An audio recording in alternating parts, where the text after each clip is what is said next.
People everywhere gather up, enemies outraged at how they missed a sign. How do they set their priorities? These foreign backstabbing entities, ensuing heartache and misery follow necessarily from their savage ways. Insulting Carson and Desiree, we're stuck with such petty larceny. We all partition the rectors and call it destruction of the whole damn world.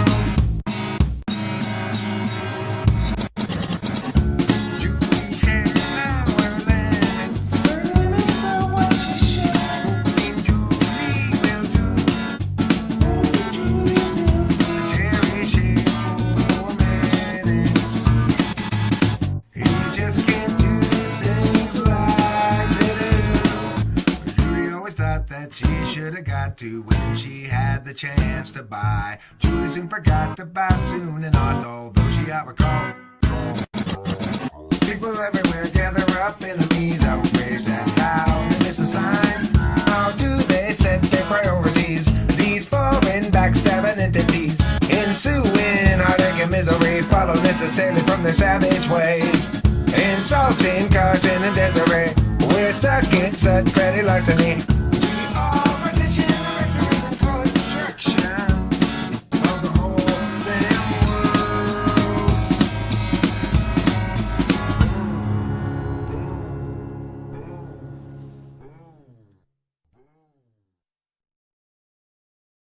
30,000 days, too many expectations, not even worth a damn. 30,000 nights to sleep off the intoxication, otherwise we won't escape the plan. I wasted half my days trying on another's way, but who can tell me my priorities? Is there anybody knows the key? 'Cause I'm tired of doing it wrong. Want direction and have all along. Wait until I know. Until I know. Or is that just hesitation? Clarity's no good once your chance is gone. What I need to show, is it so below my station? I'm tired of doing it wrong. I wasted half my days trying on others' ways. Who can tell me my priorities? Is there anybody knows the key? 'Cause I think I'm doing this wrong. 'Cause I think I'm doing this wrong. Doing this wrong.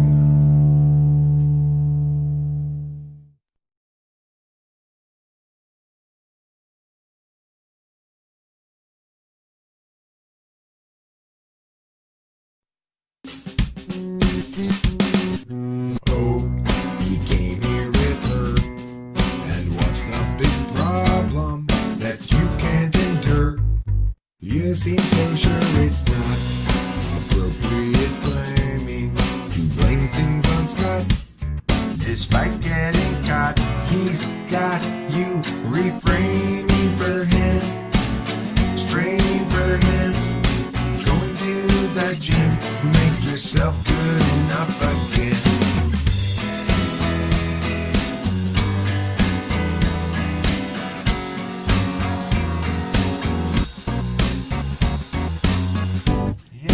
You guys both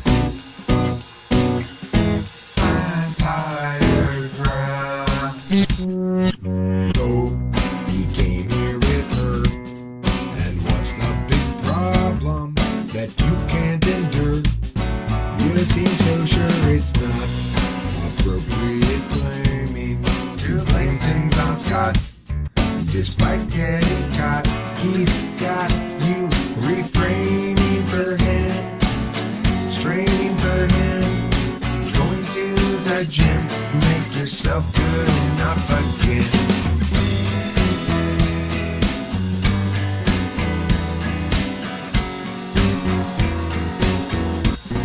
Be done with him.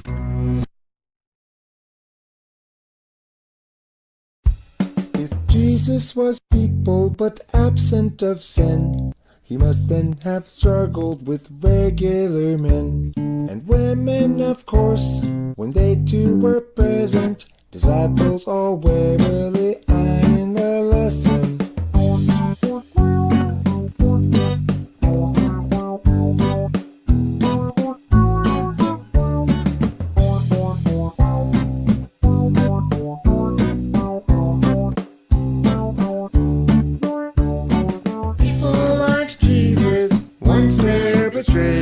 The easy believing forever is lost. Living naively is not to be saved, but the wise pay a terrible cost. If people were Jesus, they'd know what they think, and everyone's work would be true. And feelings once spoken would sit where they sing, and we'd all know just what to do. Once they're betrayed, the easy believing forever is lost. Living naively is not to be saved, but the wise pay a terrible cost. The one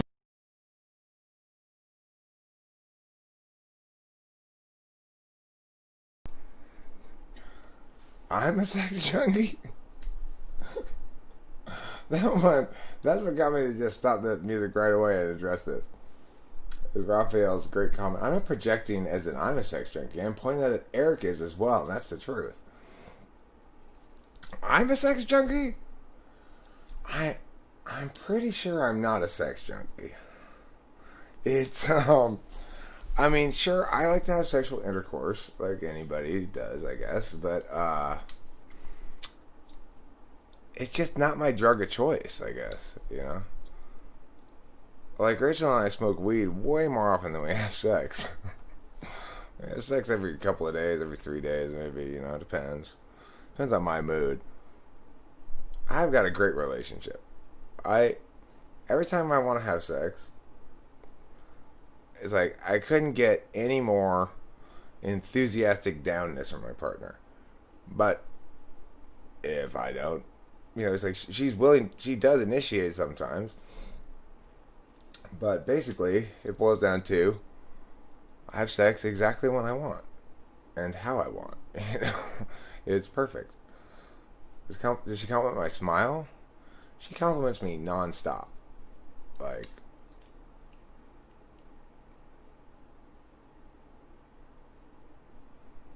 that girl in the song made me smile. My eyes pop out. What girl? I don't know what song you're talking about.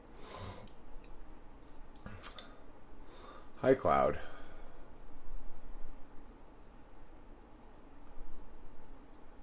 Thanks a lot more. Rachel is very kind to me with her words and herself in general. And I try to reciprocate as best I can. You know? It's like,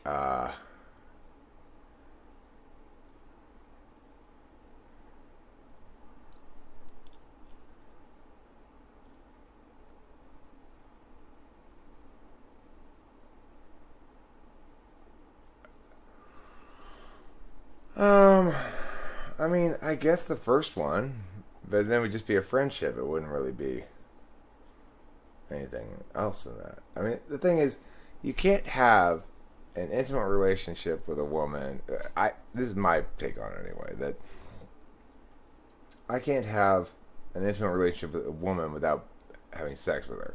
It's difficult to spend extended periods of time being, you know, emotionally close or just sort of physically close even with a woman. It builds up a certain amount of tension that then is relieved when you have sexual intercourse. Sexual intercourse, it provides a necessary component in the relationship because it brings two people closer together, and then also it's like, you know, any dude who spends a lot of time with any chick, no matter how cool and chill and easy to be with, like Rachel, she is going to have an irrational annoyance with the person, gradually growing over time, until they realize, oh, I want to fuck her. That's the problem. I'm not annoyed by her.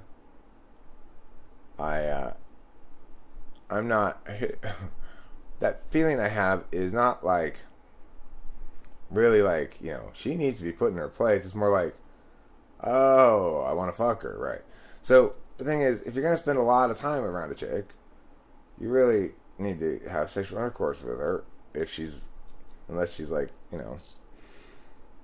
family member or something, but otherwise you're getting friend zoned. And the problem with getting friend zoned is it's an attempt to replace real intimacy with some pale imitation of it.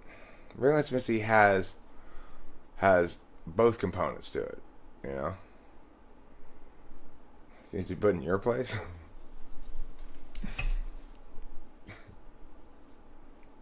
I like the part of that Cardi B song where she says, hit the little dangly thing on the back of my throat.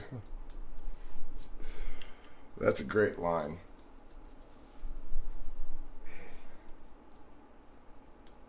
It does exist.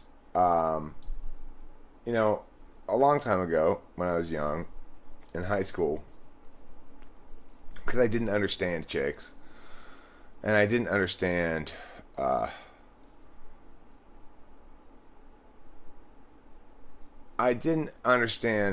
time sensitivity of it too, like that things can go in that direction maybe or not, but if you just sit on it forever, then I agree. You fail the test, you fail. But it's not, remember, it's a two-way test. It's not just you want to fuck her and she's trying to determine if she wants to be fucked by you or not. It's a two-way test. So it's like, you should also be determining whether you really want to fuck her, right? Or whether you just want to dump a load somewhere, If you just want to dump a load somewhere, you don't need to put it in a woman. You can dump it in a toilet or something,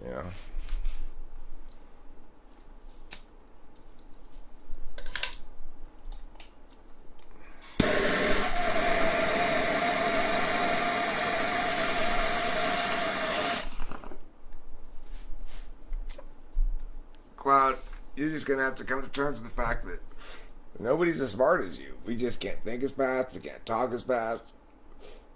Hold on. Can you slow that down for me, Cloud? I'm not understanding. If her punani is loose, red flag.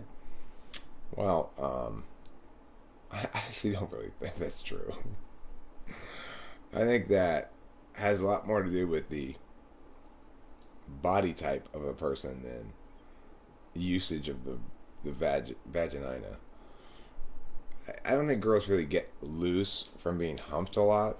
It's like, after all, a baby comes out of there. It's bigger than any dude.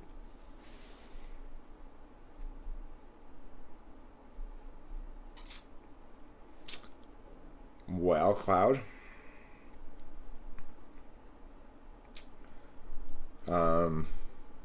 That's just the curse of being a super genius.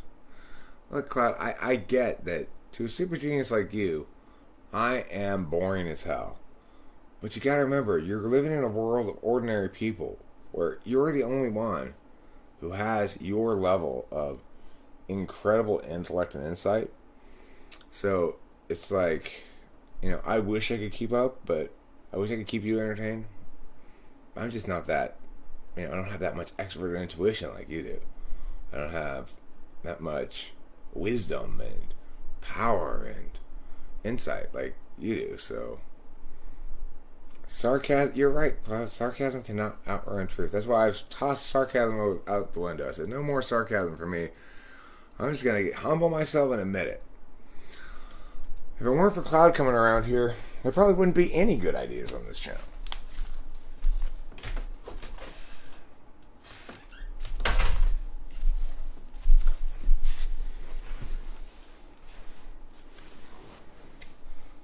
What are these little human problems? Which ones? For example, I know one human problem that needs to be solved is people who think poorly sometimes position themselves as thinking really well. Do you have a problem for that? A solution for that problem, Cloud? But yeah, I want to stress that I really just don't think that vaginas are that susceptible to change. That, like, you know, I would point out the following thing: no matter how much I have sexual intercourse, my penis doesn't wear down to a stub, right? So equivalently, it would make sense that no matter how much a woman has sexual intercourse, it's not going to fundamentally change the muscles of the vagina. You know, because girls, they're able to contract their vagina like this to make it squeeze on you if they wanted to, you know. That's what you call a Kegel exercise, I guess. Penis and vagina are a different story. Well, I mean, I agree penis and vagina are different things. I have never yet mistaken one for the other. But, that doesn't mean that they aren't both subject to the same basic, yeah, exactly, the same basic principles. Eating a lot doesn't make your mouth bigger. Smelling hard doesn't make your nostrils flare permanently. You know, no matter how much you flare your nostrils, you're not going to get them to flare permanently. I mean, here's the deal, Lawnmower. Like I said, women give birth to children. After they're done giving birth to children, and they recover from that process, their vagina doesn't feel any different than before. I can tell you from experience. If in fact vaginas got stretched out by penises, then they'd be super stretched out by babies, and I just don't think that's the case. I don't know. I think looseness is a urban legend. Like, I mean, not that some chicks aren't. I mean, obviously some chicks are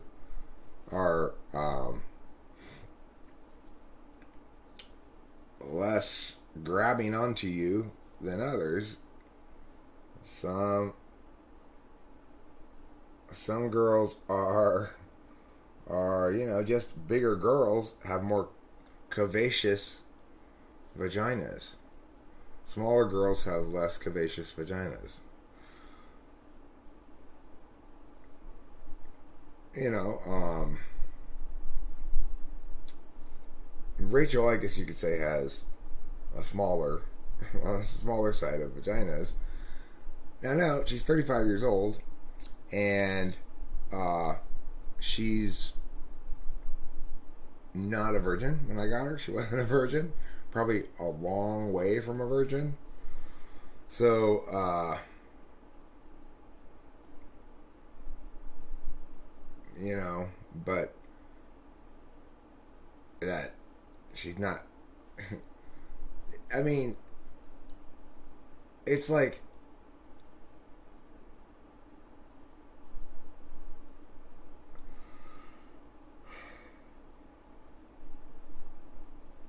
I mean, I don't want to be all like explicit or vulgar or anything, but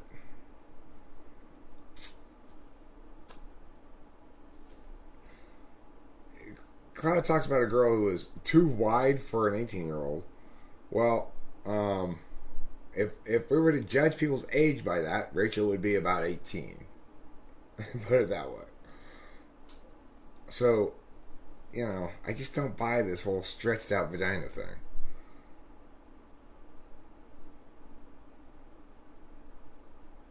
No, we're actually talking about stretching out vaginas. whether women become loose from having sex a lot. I don't think that there's actually a physical change to their vaginas. I just don't buy it. I mean, I don't know. I'm not an expert or anything. I'm no slayer, but I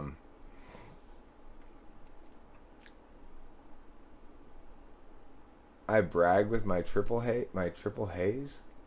I don't know what you mean by that. What am I bragging about? Am I bragging about my woman? A little bit, but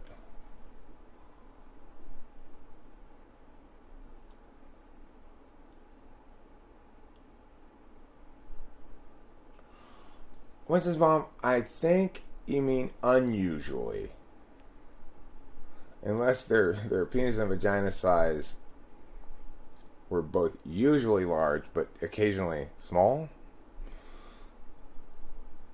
So I think you left out an unusually. Why is your heart breaking, Raphael? Why has your heart been broken? Who has broken your heart? Was it Winston's mom? Did she lead you on? She's known to do that. She's a tease. But I got some good news for everybody. Although Winston's mom may be a tease, she's not a cock blocker. In fact, she seems to be interested in facilitating the deblockage of cocks.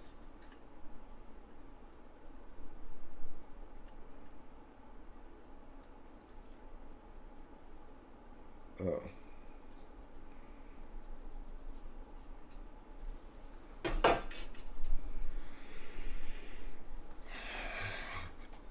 You know, Winston's mom actually has a bumper sticker on her car that says, dedicated to the unblocking of cocks.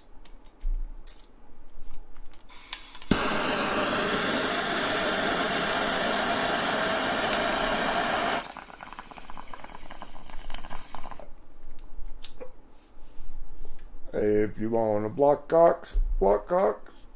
And if you want a cock block. Because there's a million cocks to block.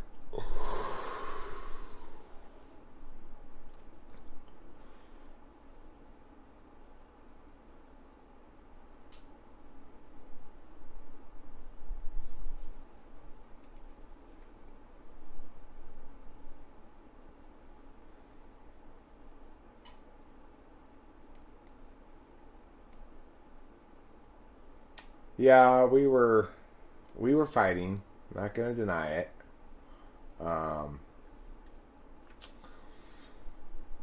And I was a little worried too that you know how fickle Stream is.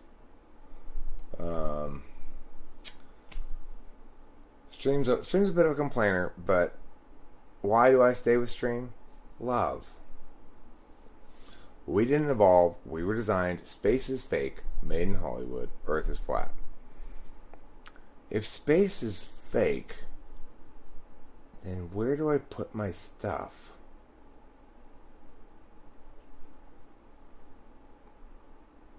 Is everything made in Hollywood fake? Is it not possible to make real things in Hollywood? You say the Earth is fat, but I think it has the appropriate body weight index. You don't have a car. Oh, it went on a walkabout with himself. I want a blue Ford Mustang Sally. You can just Uber everywhere. You know, you get a bicycle. You could train your ferrets to pull a sled. That'd be another way. I'm not body shaming Earth. I'm telling you. I'm saying Earth is fit. Earth is proper. Eric, why is your dominant any mental age less than 12? Just a complete failure in life, I guess. You know, it's like, I mean, we could sit here all day and listing ways in which I fail. And it's just like, God, I'm just not ever gonna be Cloud. That's the thing, and it causes me to despair, but I live in a pool of despair, and it's because of my jealousy regarding your intellect and wit.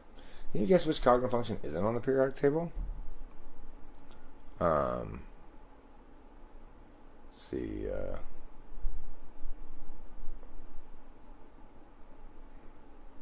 Extroverted meowdy meow? Introverted pew pew? I don't know. You tell me. Angantir, you're just thinking. You're stuck in your box. Cloud is here, liberating us all from the boxes of our ignorance, and you are fighting to cling to it. Just accept it. Doesn't have to make any sense.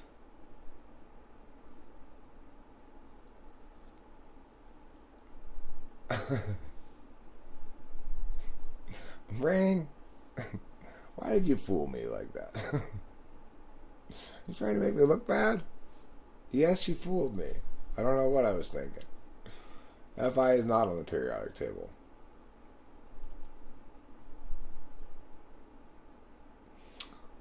Is NE is on the periodic table? What is NE? What's SI?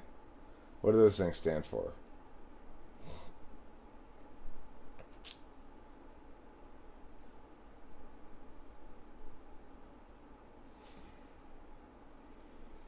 Age is a factor in extroverted intuition.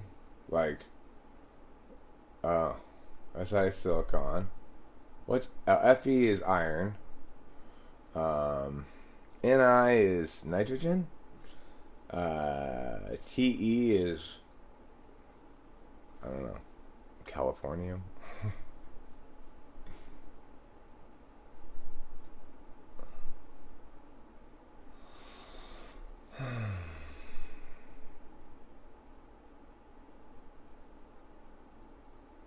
You know mowing lawner, but you pretend you don't. Well, probably lawnmower knows or suspects why. I like that. Ti is titanium. It's true. Remember, Te is just what? What's Te? I hope Te is a shitty element. Like poo. Or something like that. Is poo an atomic element? It should be. I mean, it's true that by any conventional understanding of the question, I have not grown up yet. I am the eternal man-child. And items change a lot? Not really. Tellurium. What's better, titanium or tellurium? Do you want a suit of armor made out of tellurium? No. It's probably radioactive. Is tellurium radioactive? I'm guessing it is. It sounds radioactive. Tenderloin. Tellurium has been used to vulcanize rubber to tint glass and ceramics, in solar cells, and rewritable CDs and DVDs, and as a catalyst in oil refining. That's my favorite usage of tellurium. I love catalyzing refined oil. It's like, I love the smell of tellurium when it's catalyzing refined oil refinement. I sit there and observe host Erica. Meanwhile, in the field of play are the billy goats gruffing, one border collie, one cloud which may shine upon us, or may storm, and a wise young Merlin to be.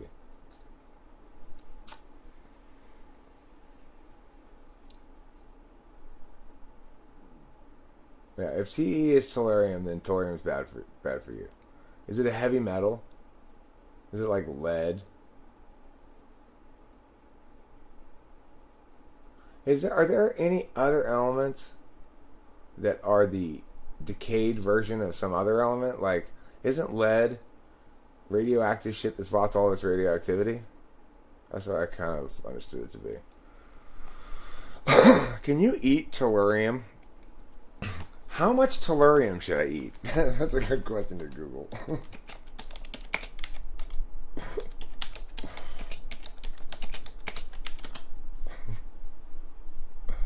Tellurium will not kill you, but it can certainly make you unpopular. If you were so wise as to eat an almost invisible crumb of this rather beautiful crystal, you'd become a social outcast. Within an hour, an unpleasant garlic-like odor would be detectable in your breath and in your sweat. This is the smell of dimethyl telluride, which is a compound in which tellurium is converted by the body. It's the same substance found in onions and garlic bulbs. Volunteers who experimentally consumed just 15 thousandths of a gram, the equivalent of a few sugar grains, were still smelly after 8 months. What? Really? I that's TE. You're still smelly after 8 months. Okay? You can read it yourself. You can see for yourself. Look at that.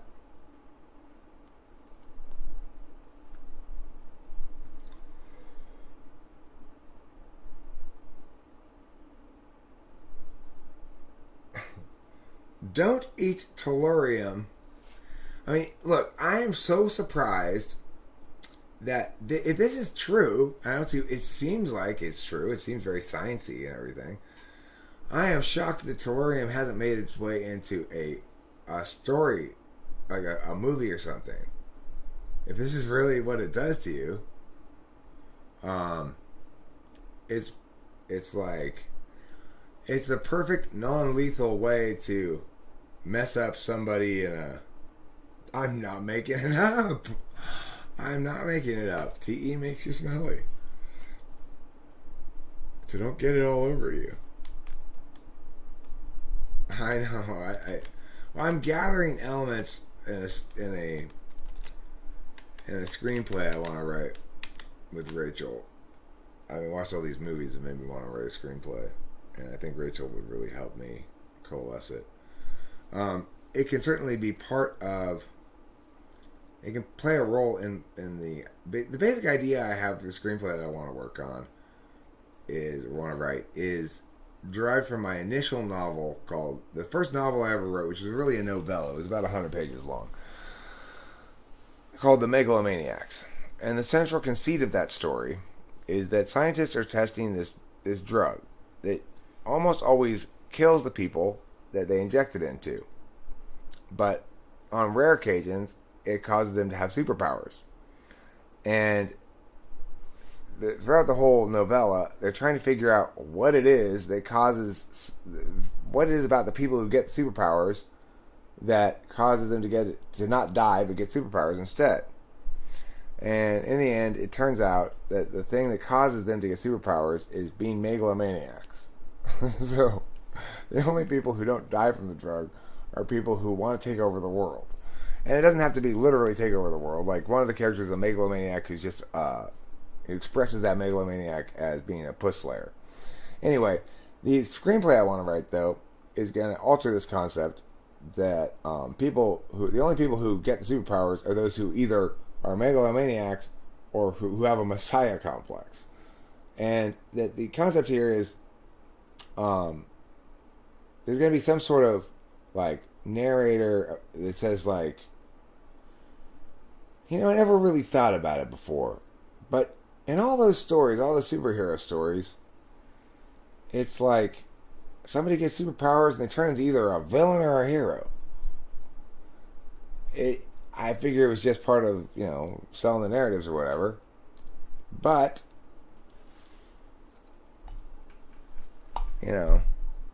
since the introduction of Mia, now we get it a little bit more clearly. And then, then you proceed in with the story. And what I would like to have it be is there'd be three main Messiah complex characters who've been injected with this experiment. The initial, a lot of the elements of Megalomaniacs, where the beginning part where the scientists are going around and testing on random people in public locations, that can be just taken directly. Those scenes, basically, the scene concepts can be taken directly from my novella, because that just sets up the. And then, it's like they go and do a test, like at the mall or something, and then you go to sort of, you're going to show the characters before they get injected, like a scene of each of them. After they get injected, then, the scientists and the organization they're working for are still trying to figure out what the drug cues on, but then that whole thing gets busted basically. So there aren't any more injections after that point. The store of the drugs gets destroyed. The scientist who's responsible for it gets away, but in the end, he has one thing of it left. He injects it into himself, and he gets superpowers because it turns out, obviously, basically instead of megalomaniacs, you could say only sociopaths and like enlightened beings or something get superpowers. So they naturally fall into heroes and villains camps, right? Of course, before the store of drugs gets destroyed and the scientist gets superpowers and stuff, it's going to have to be figured out by another character that I need to add to it, which is like a psychiatrist or psychologist working for the cops or something, who realizes that it's not anything physical that the drugs are cueing on, but something psychological, namely their relationship with, I guess, empathy. Well, I understand that, Lawnmower, but this is an entirely different kind of concept of superhero movie. So it's like the superpowers they get are not necessarily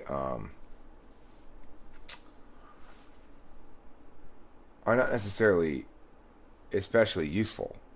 I'm still working out the details of how I want them to manifest, but I do think that I want them to stem from the particular psychological obsession that causes them to not die from the drug. Namely, if you're a messiah complex who's massively concerned about animal rights or something, then your superpower is going to manifest as some sort of animal thing. If your messiah complex is about like social, like, well, one of them be a social justice messiah complex person whose superpower is identifying aspects of people that make them marginalized. 132nd Native American. Right there. Just some notions I'm throwing out there. Anyway, the idea is this, though, that I needed a good concept or original concept that I can sort of build a script around. And the idea of a drug that cues on a psychological factor like that links so directly to how powers are going to be used is a sufficiently distinct, divergent idea that it can make something entirely original out of a genre that's popular for good reason. I mean, the thing is this. I get you being sick of superhero stuff, but the reason superhero movies are popular is because they lend themselves to extremely fun, like, movie-going experiences. They don't ask a lot of deep thinking or emotion from you.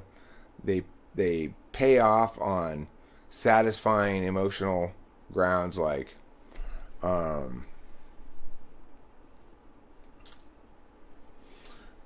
good FE.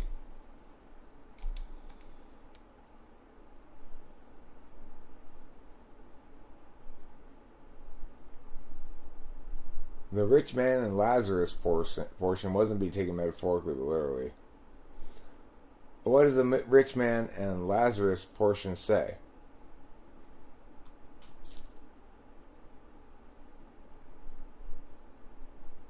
I didn't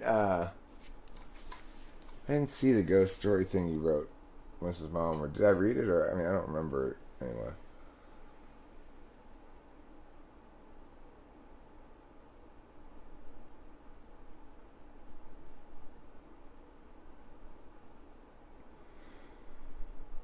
No, I don't rant about superficial songs.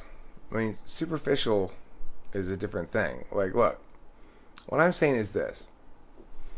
I'm somebody who likes to eat a good, well-made, delicious cheeseburger much more than I want to eat caviar or sushi blowfish or some exotic gourmet food, right? So that's how I am about music, and that's how I am about a lot of things. I certainly am that way about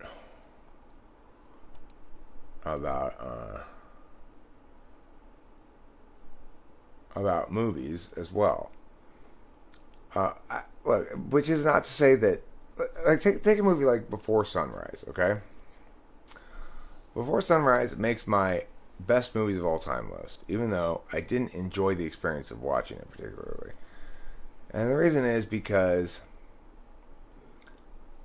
it accomplished so much while being so non-ambitious. Like, the whole movie was just about two people walking around a European city. And it was just in the deft execution of it that made it so brilliant, right? A lot of times, I mean, in most things in life, it goes like this.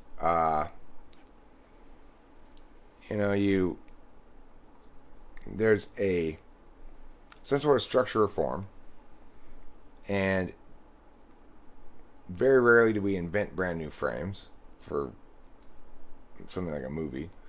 It happens occasionally.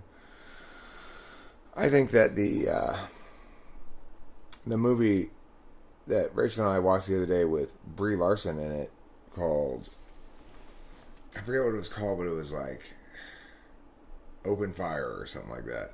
And that was kind of a new framing of a movie because it had no plot, basically very little dialogue, and it was mostly just a one long big gun battle. And yet it was still a good movie. They did it well. I mean, you can see how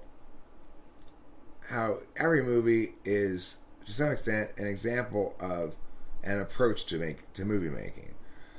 John Wick is a different approach to movie making than Before Sunrise. Thor Ragnarok is a different approach to movie making than another movie we watched the other day, which was called The Rules of the Game, which is a 1939 black and white French film that is, frankly, absolutely brilliant for 1939. Like, I never would have imagined they would have made such a sophisticated approach to narrative in a film in 1939. So it's like, it may be true that you're like, okay, that frame's played out. The point is, it means that people aren't doing enough new within the frame to keep you interested. Anytime a good movie comes out, whatever our heuristics are about, like, I don't like that kind of movie or whatever, if it's good enough, then it doesn't matter. Those heuristics are irrelevant. On the other hand, sometimes I'm comfortable just watching an example of a form that doesn't really stand out even. Like, last night I watched this Netflix original movie with Will Ferrell in it about the Eurovision Song Contest. I think it may have been called Fire Saga, which is the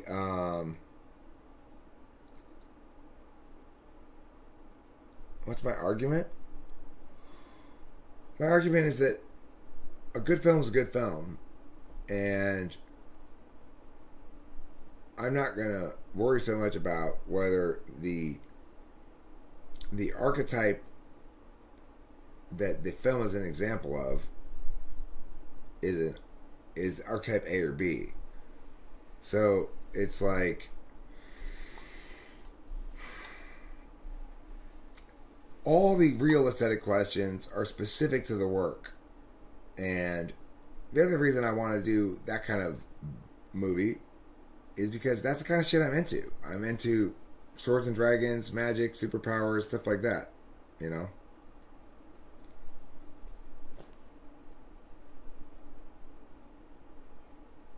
I mean, I think Transformers is not a very good example of its archetype. I think Pacific Rim is a terrible example of that archetype. But it doesn't mean there aren't some good examples of it.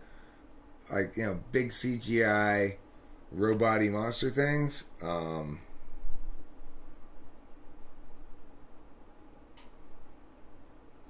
don't know, like Jurassic Park kind of fits into that category. It was good. I've seen it too many times now.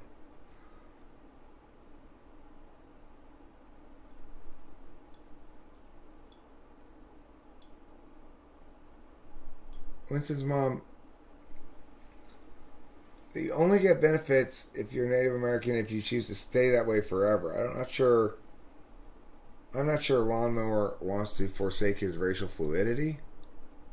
I mean, that's the problem with getting race benefits is you have to give up your right to be racially fluid. Yeah, I didn't like it. But, so anyway, this Eurovision Song Contest movie that I watched last night, it wasn't especially funny. It was a comedy, but it was easy to watch, pleasant, and had nice, like, candy FE. It's like, the good guys are very good and likable and nice and innocent and naive, and the bad guys aren't really very threatening, and that moment when the two, over some fight, miscommunication thing, separate briefly before they return together wasn't very heart-wrenching. It didn't impact me negatively. The positive FE impacted me positively. I really like the character of the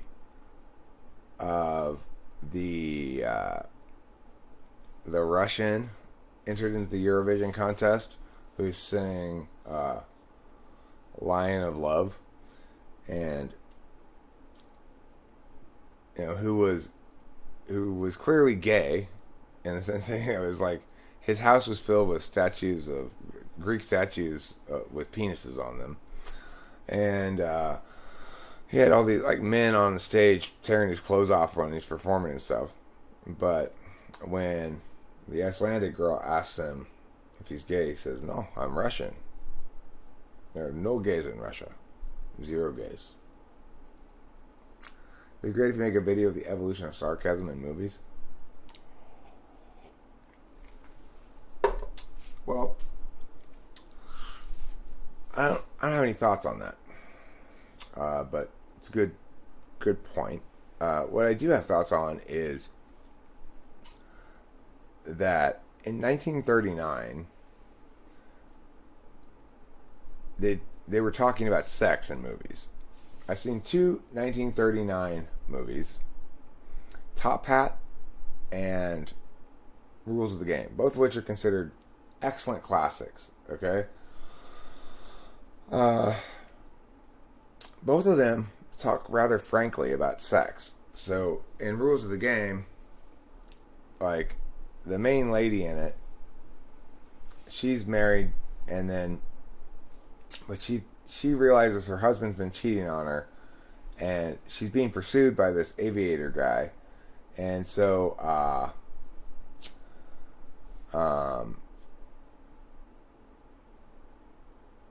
she goes and says, okay, basically, fine then, since my husband's cheating on me, I'll go sleep with you. And then somebody else comes in later, and what's happened instead is the aviator, being such a gentleman, has said, okay, well, we must go off to live with my mother for a month so she can get to know you and stuff like that, and I must make formal apologies to your husband and stuff like that.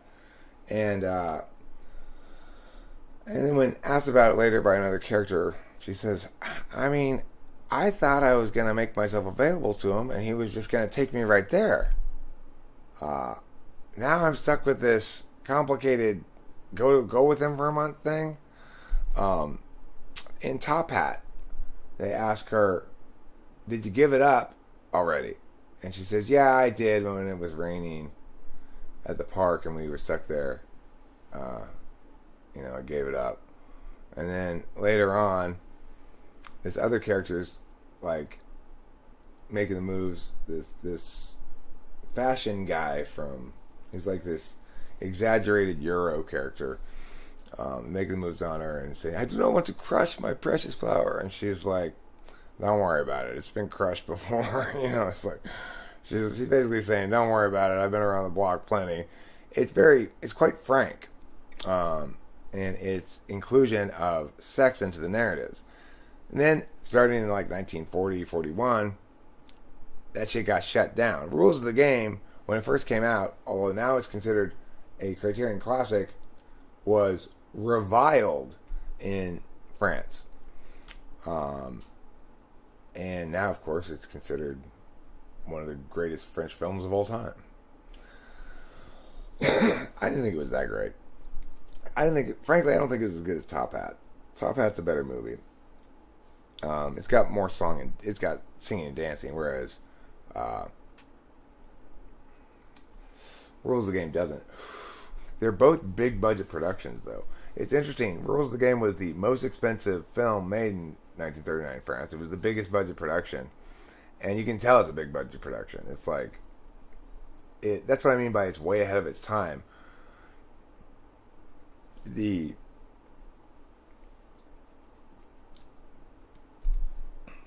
just well done. It's like I didn't know anybody could make a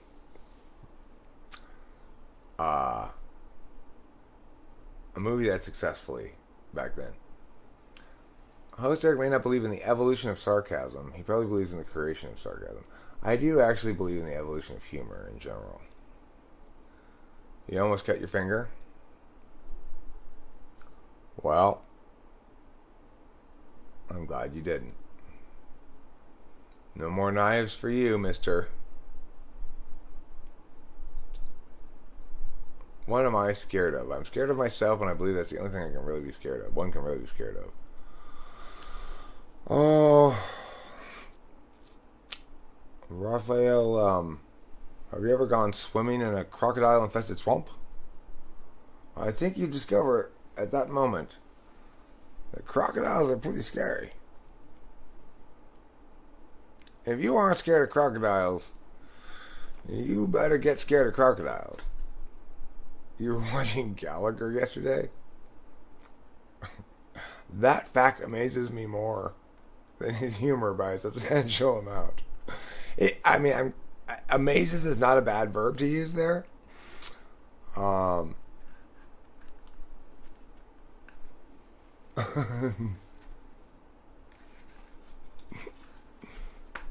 I scared of snakes? No, not really. I'm much more scared of certain kind of bugs and or mammals. Like, I'm scared of possums because they always surprise me.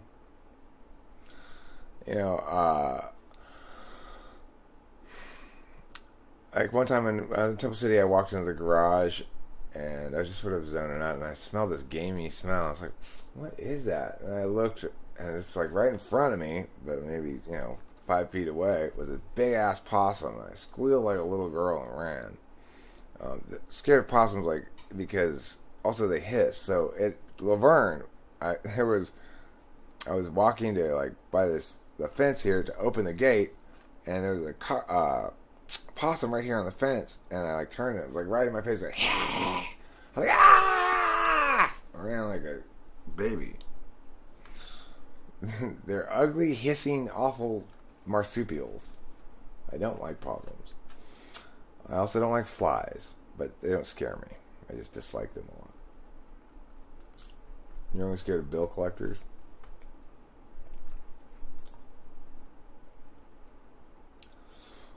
I mean,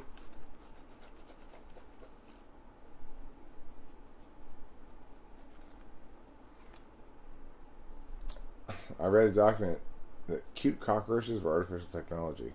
I don't think there are any cute cockroaches. Pretty sure they're all ugly. Physical torture would frighten. I mean, yeah, obviously.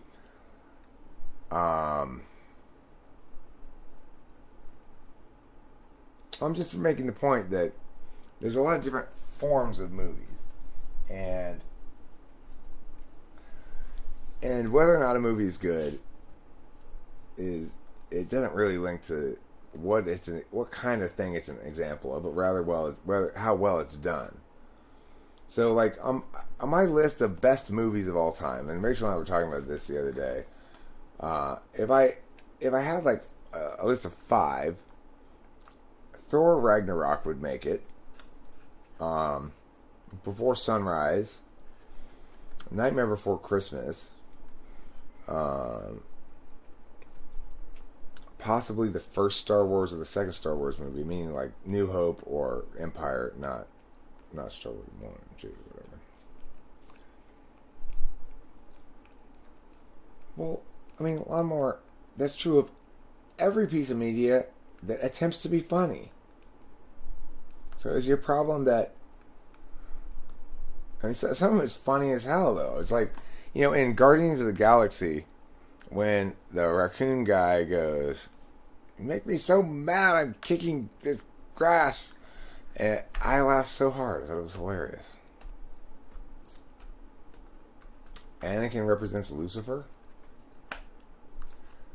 It's not exactly the same for every Marvel movie. That's so not true. Thor Ragnarok is a very different film than Guardians of the Galaxy is a very different film than The Avengers. Those are massively different. I've watched a lot of those superhero movies, and definitely some of them are better than others. Like, Deadpool 2 was very enjoyable, but it doesn't stand out as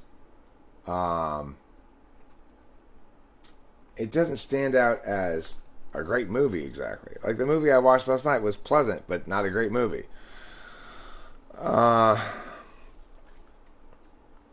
So, what other movie would I put in there? Well,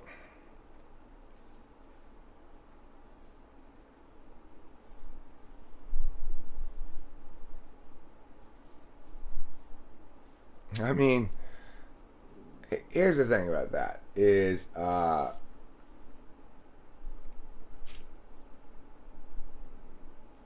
mean, I don't get what you're saying. What is your complaint about witty lines in movies? If they're funny, they work. If they're not, they don't. Rachel's a huge fan of Scott Pilgrim as well. I'm going to have to watch it. I'm afraid of it because I think it's going to make me FE cringe. You like The Lion King, a cartoon movie? That's a good one. See, I try to include on my list different kinds of movies. So, Nightmare Before Christmas is the greatest holiday film / musical film. Yeah, right? And Thor Ragnarok is the greatest superhero movie, I think. It's the most visionary of them all. It's got such a clear vision, and it's got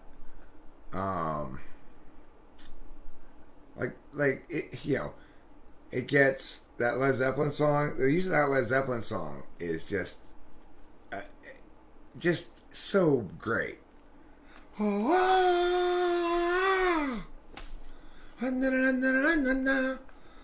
it's so, because that song is all about like Valhalla and stuff, and the fact that Thor's not tough enough to beat the people in that movie, and that Valhalla gets completely destroyed. It's great,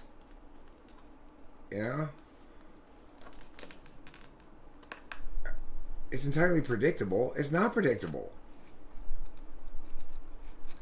I did not predict at the beginning of Thor Ragnarok that Thor was going to solve the problem by causing Ragnarok.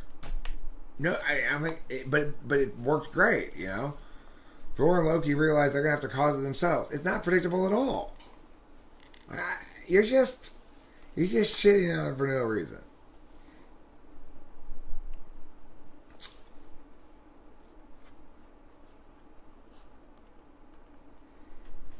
I think if you were not scared of yourself, you were not scared of being eaten by a crocodile. Well, I agree with you, Raphael, that I do not carry around with me fear of being eaten by a crocodile. What I'm saying is,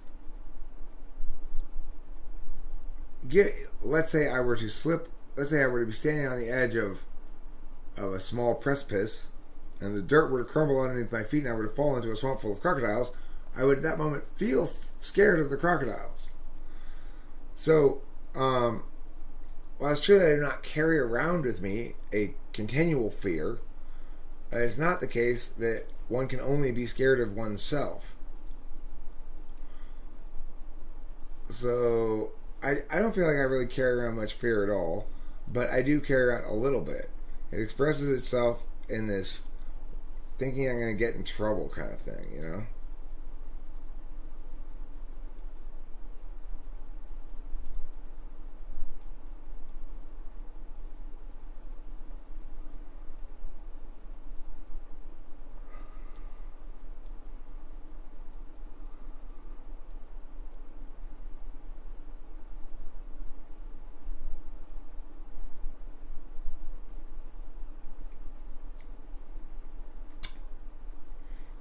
So, Cloud says people often invest their brain power into irrelevant frameworks. I tend to agree. How do you determine whether a framework is relevant? It's got to be relevant to something, right? Before you have greater IQ. Why do you want to have greater IQ? What do you think IQ is? Meditation makes you have greater IQ, and then when you get your IQ up to what will you be finally smart enough to do what? Odd how you can critique on Sam Raimi's Superman, but you happen to let pass the faults in the Marvel movies. What's Sam Raimi's Spider-Man? I don't know what that is. I don't think I've critiqued on that. Sam Raimi's Spider-Man?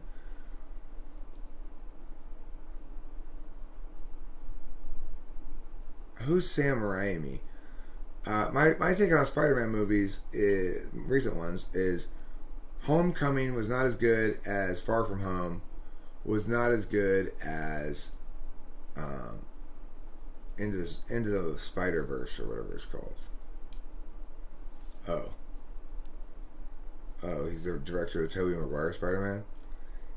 Yeah, I don't like those Spider-Man movies as much as the new ones. The new ones are better.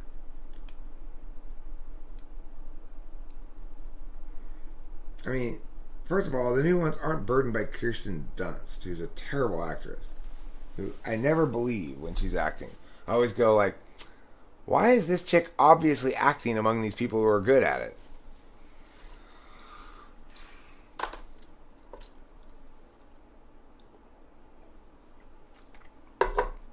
Alright, well, we disagree on the Spider-Man movies on more. Naturally. My position is the correct one, but I absolutely respect that FI is a legitimate consideration in evaluating movies. So, that you like it even though it's worse is good enough reason for you to deem it better. But just for the record, objectively, Tobey Maguire Spider-Man movies are not as good as the new ones.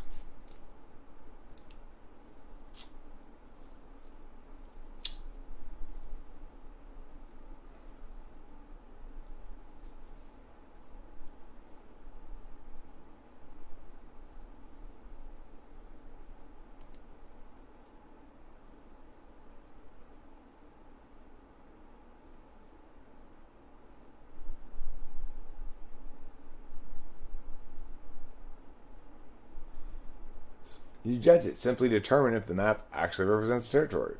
So are certain kinds of maps appropriate to certain kinds of territory? That seems to be implied by you saying if the frames are relevant.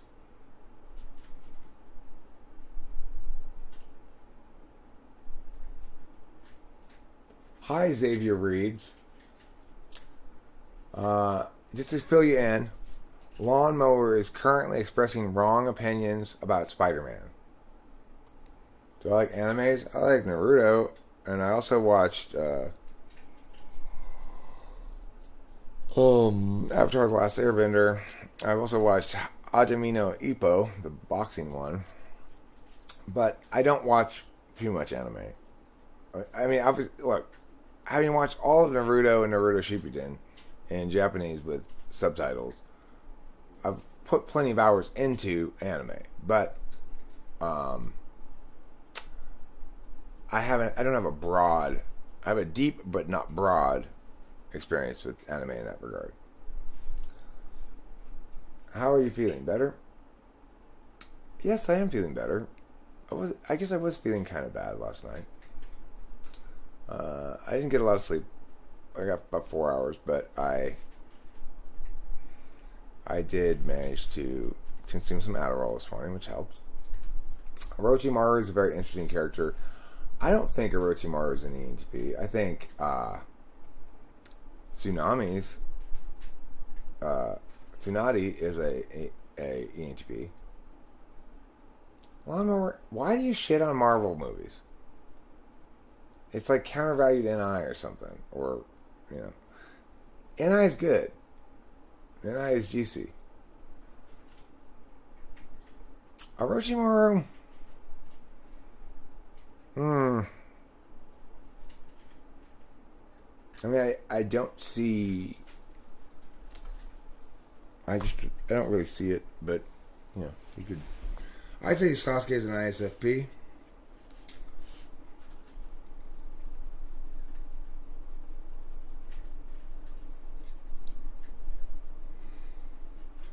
Putin, ESTP or ISTP, one of the two. Naruto's an ESFP, for sure. Indisputably, Naruto's an ESFP. That's where his persistence in the face of evidence of his own mediocrity comes from. Like, even though he's not good at mastering jutsus and stuff, he keeps trying and trying and doing and practicing. That's ESFP. Sasuke, yeah. Look, you might think he's ISTP, except he just doesn't seem very logical at all.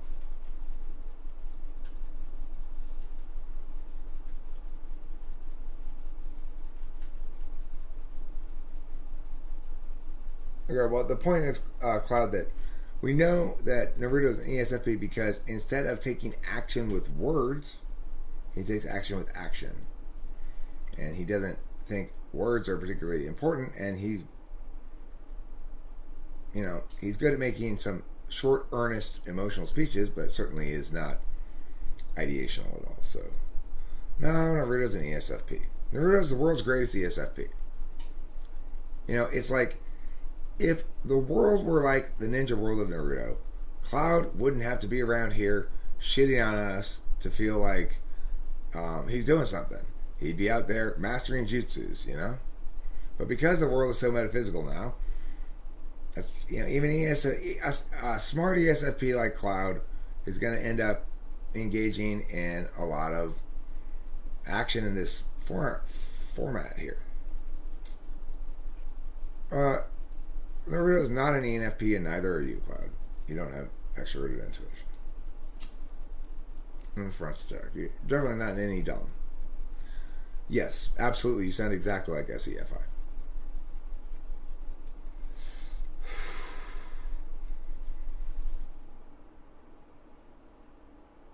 I think Naruto's character does not have a type. Naruto is the most easy one to type in the whole show. He's a textbook ESFP.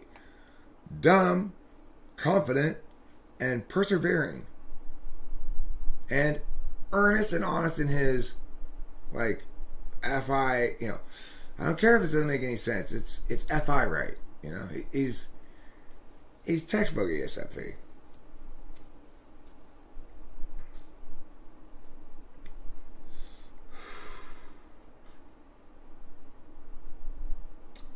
Okay, well, I don't agree with you, Lawnmower, and I don't buy that it's all formulaic at all. I mean, they have got... Marvel is trying their damnedest to make good movies. And they are hiring the smartest, most intuitive and insightful people they can to produce scripts and all that kind of stuff, right? And by and large, they're they're pulling it off. Why are they pulling it off? Because they're avoiding exactly the critiques that you're saying about it. It's like, that's a critique that one might make if one didn't actually evaluate the data in front of them. Hinata, I think, is INFP or ISFP. INFP probably, because she doesn't seem... It's like they don't do a lot of extroverted intuition in that show. They're not a lot of people who are genuinely extrovertedly intuitive in any way. The person who displays the most extroverted intuition in the show is the guy with the lollipop. From the Stone Village or whatever it's called. You know the guy with the lollipop? There's lots of introverted intuition in Naruto. There's lots of extroverted sensing in Naruto. Did I type please Ben Shapiro? No, Ben Shapiro is either a ESTJ or an ENTP. Kakashi, I would agree, is an INTP, but even then we have to stretch a bit to credit him with more NE than they show us in the show, because they don't really display a lot of it. I mean, SE Dom's really the greatest strength. SEFI types, like ESFPs, like Naruto or Cloud, for example, they have a great deal of willpower. You can see that Cloud comes in here with nothing but willpower. In other words, he's not communicating to communicate. He's communicating to provoke and express his will. But I agree that Kakashi's an INTP. You're right about that, Cloud. He's an NE type, but you are wrong if you say that he displays a lot of NE in the show. I'm inferring certain things to conclude it in INTP. His interest in books, his kind of Shikamaru-esque SE Polary kind of vibe. Those are good reasons to thank INTP for Kakashi is clearly not an INFP. But he does display a lot of TI, as does Shikamaru, but neither of them actually display a lot of NE. We have to infer it. I agree, Shikamaru is an INTP too. Benny Boy took the 16 personality test and got INTJ. I believe Lamau, but I agree with your assessment. Oh, you mean Ben Shapiro? Yeah, he's either ESTJ or ENTP. The thing that makes me think he's ESTJ is the way that he incorporates groupism into his shit without really recognizing that it's contradictory to the principles underlying some of his other shit he's saying.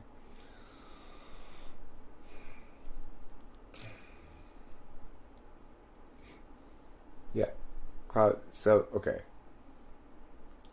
Always using the same solution to every problem, to get around every problem, namely, I'll use clones, is not extroverted intuition. The opposite of that. Think. I mean, even you got to be able to see that, right?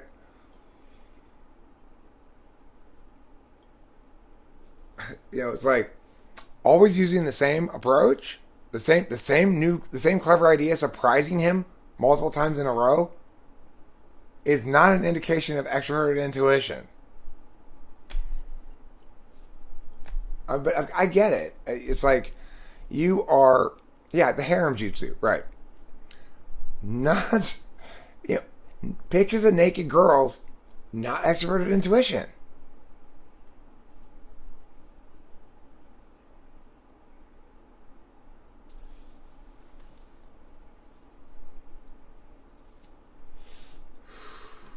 And he doesn't copy that's not any that's copying all this. Well, you could think of it as he's able to intuitively keep up with the processes, but that still seems kind of SE.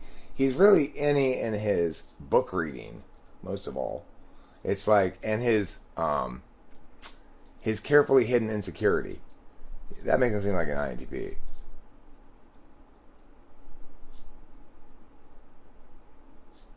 Right, I can't visualize for shit, Cloud. You probably visualize quite well. I can't visualize at all. So, I get you just want to be provocative, but it's a good. I guess it's good enough way to establish what the actual point is.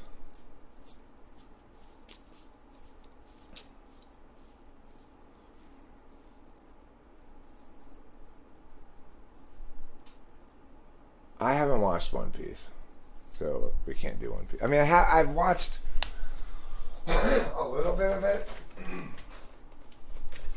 Back when Delilah was a kid, it was on cartoons, and it was dubbed into English. I watched a little bit of it, but I didn't like it. I haven't watched it.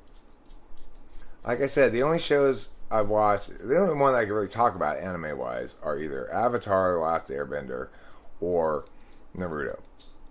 Other things that I've watched that are anime, I've watched too long ago to even talk about it. So Crimson King also agrees that Orochimaru is an Enidon. So here's the thing about the idea of Orochimaru being an Enidon.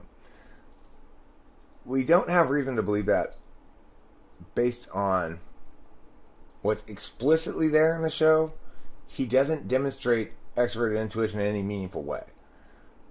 He demonstrates a lot of extroverted thinking. But we could infer that behind all that extroverted thinking is a lot of ideation, but we don't actually, it's not actually shown to us in the show.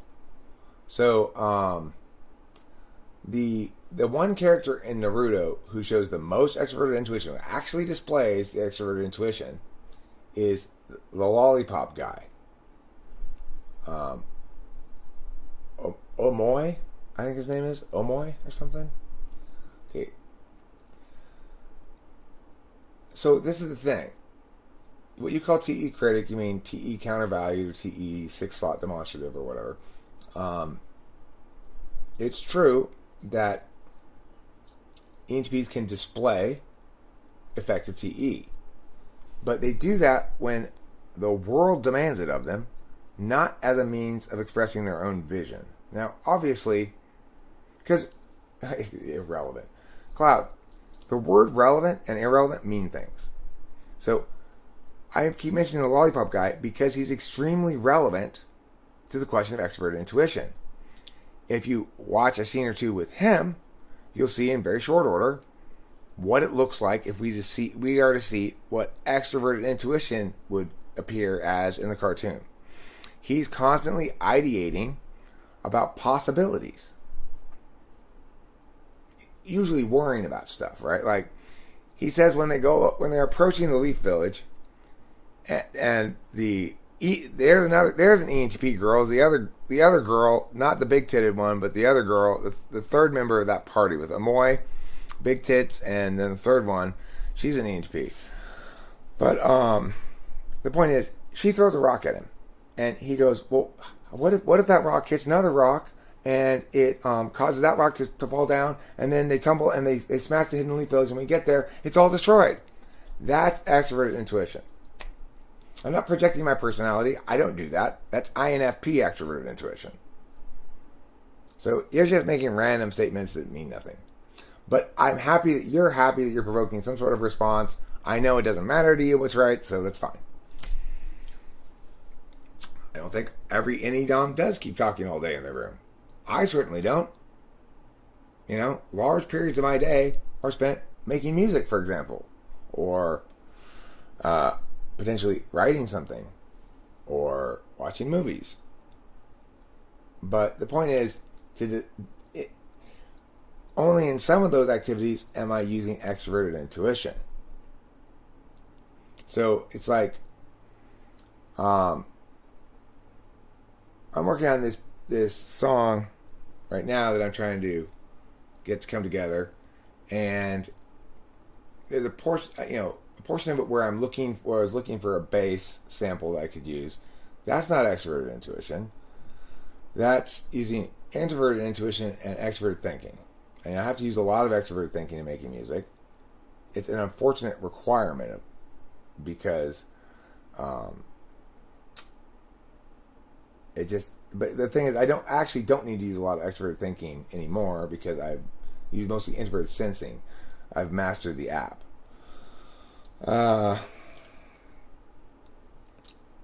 So, when I'm watching movies, I'm not using extroverted intuition usually, although sometimes things will launch me into ideational spins. Because that's the thing. You got to remember your dominant function determines what your basic frame is. My basic frame is putting information. Watching a movie is receiving information. You know, asking a question and getting an answer is getting information. Those are different things. I am fundamentally an action type, which means I'm most naturally inclined to put information. That means talk, but it also means write, make music, or other sort of creative endeavors like that. But that's not the entirety of my day.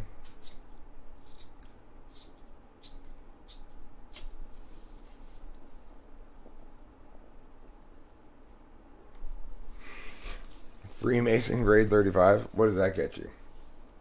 An apron?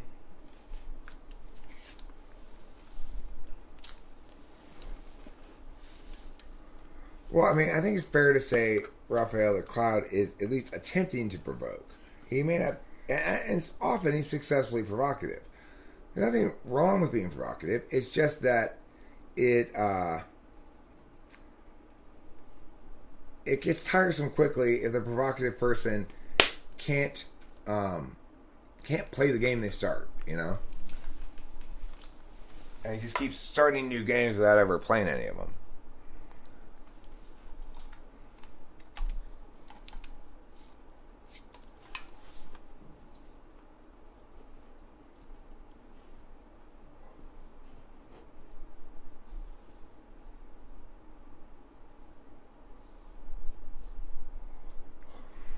Um, I believe you, Cloud. I don't believe you are attempting to provoke. I think you mistake what you're doing for extroverted intuition or ideation or engagement about ideas.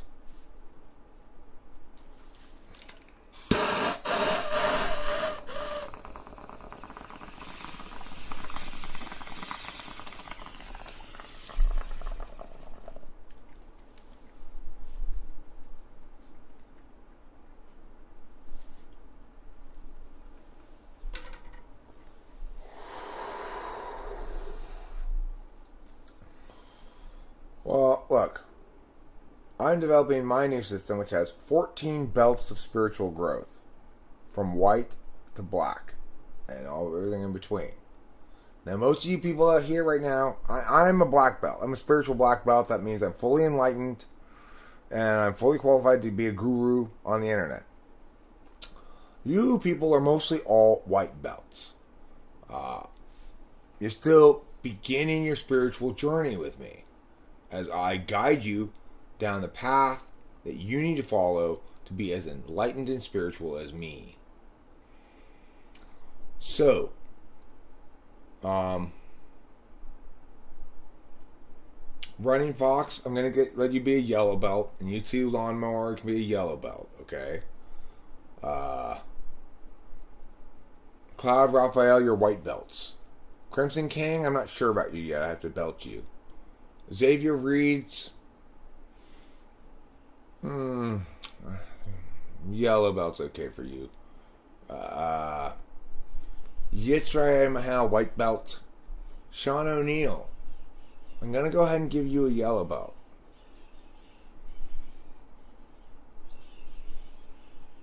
Winston's mom, white belt. She's barely even gotten out of the house with her spiritual development.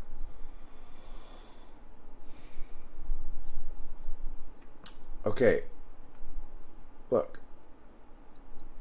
I don't understand why you guys keep talking about this. I have been to an Italian restaurant before. I've ordered Gnostics, and they're pretty good, but they're not really better than ordinary pasta, so why are we continuing to talk about it?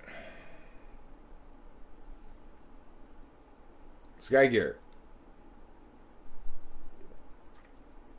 I'm going to give you an orange belt. Okay. Oh, gnocchis. I'm sorry. When you said Gnostic, I thought you were talking about Gnocchis. So you got an orange belt. That makes you the top belt winner around here today. Yeah, Cloud, you gotta remember, Yisrael has terrible posture. He's constantly slouching. You seem to think he's standing up straight. You are wrong. R-O-N-G, wrong. Good girl. Who are you saying good girl to? If it's not somebody you're having sex with or a child, it's probably ill-advised. No, fiag, hug, kiak. That claim right there means you're starting at white. You're a white belt. Sorry, you got a lot of ways to go to get to be a black belt like me. I have gone through 3 different spiritual transformations, emerging from 3 distinct chrysali into 3 distinct spiritual butterflies that transmuted into the enlightened being you see before you today. Theosophy. Well, what in the world is theosophy? I'm Googling shit left and right. Earlier, somebody used a word that means the study of the cultivation of fruit. Palomony. Palomony. Bum, bum, bum.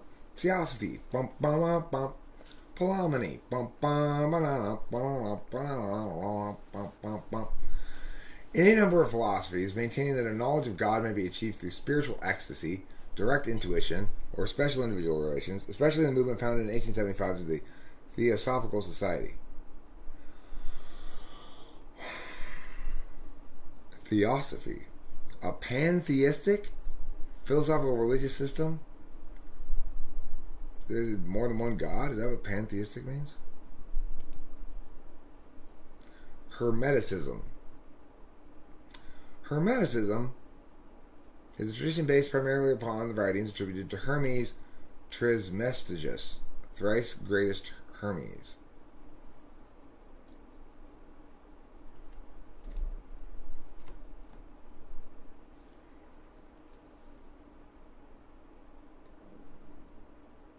The fourth gospel, the Gospel of John, is reported to have similarities with the Corpus Hermeticum.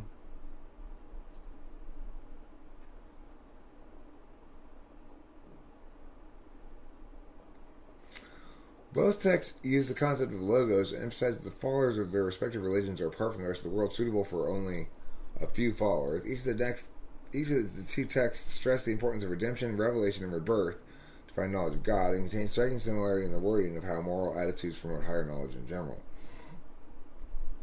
Opposed to the basis of the contemporary mystery cults, both texts relayed that the core of religious practice should be done internally through the personal experience of the believer rather than externally through sacramental ritual. Dualism plays a strong part in each of the 2 works.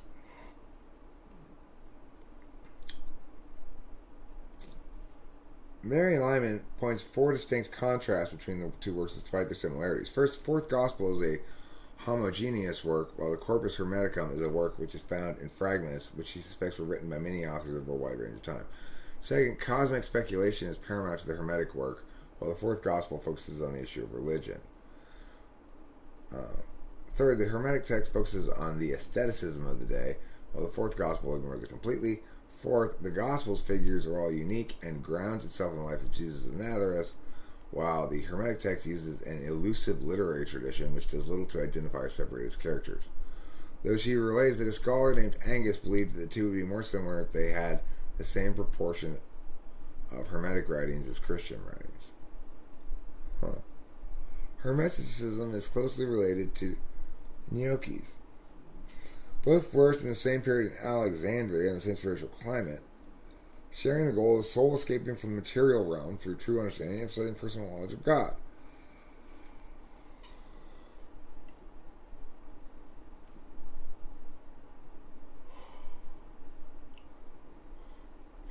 Christian Gnostics, however, felt there was something seriously wrong with nous, a part of the all. To them, it seemed the concept could be stretched so far as to say that by bringing the world into existence, God had to remove himself from it at the same time.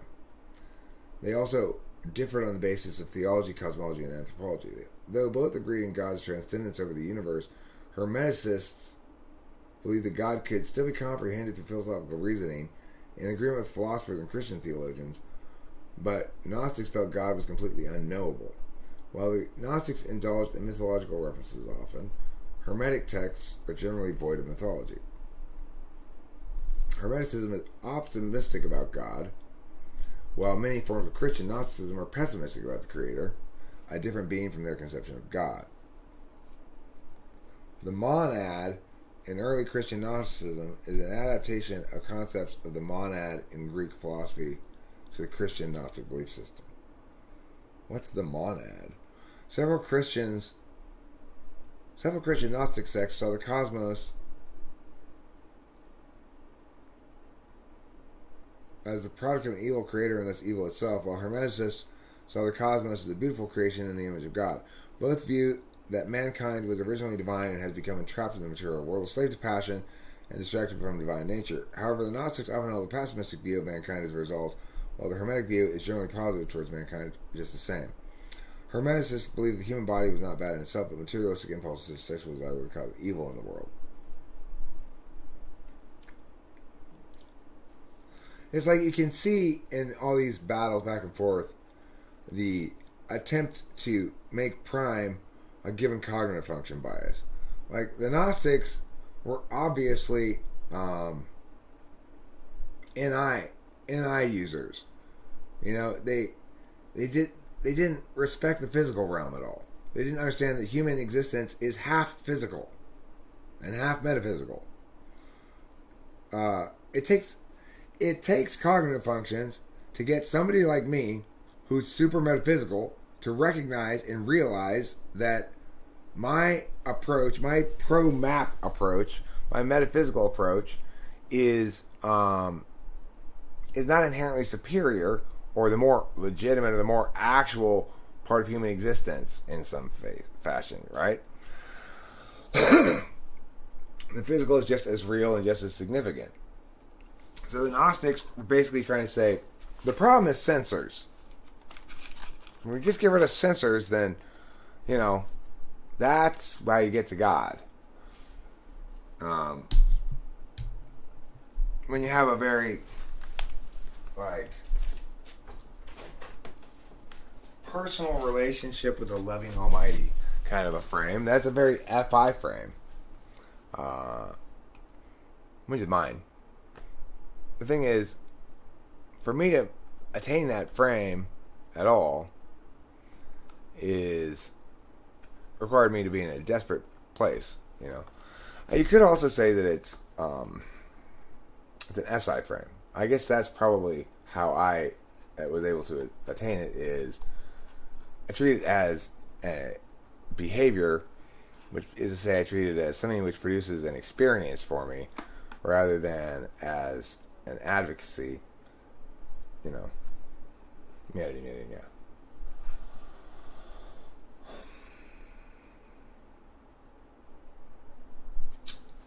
Oh, too overly what?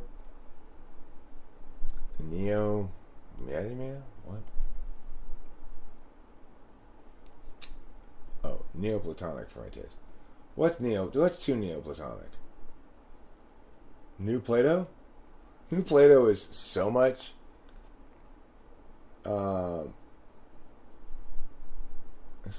better than old Plato.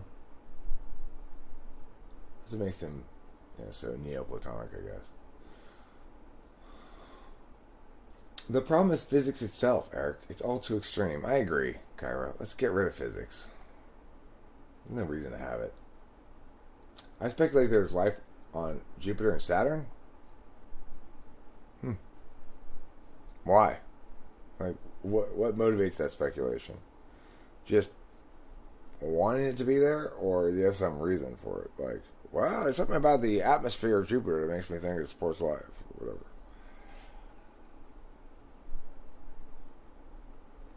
It sounds like it's not a hypothesis, it's just random speculation. How do you experience SI? Well, one way I experience SI is every time I'm having like I have a 10 a.m. appointment this morning. So I've reminded that to myself several times since we made the appointment, so that I didn't write it down. So, like conscious willful SI will recognizes that you remember things by repeating them to yourself, which is why it runs counter to novelty. So if NE is first, novelty is first, and SI is fourth because it's the alternative to novelty. It's repetition for the sake of making part of you some abstraction. When it plays out as remembering an event or something, it depends where it is in the stack, I think, what it is you remember.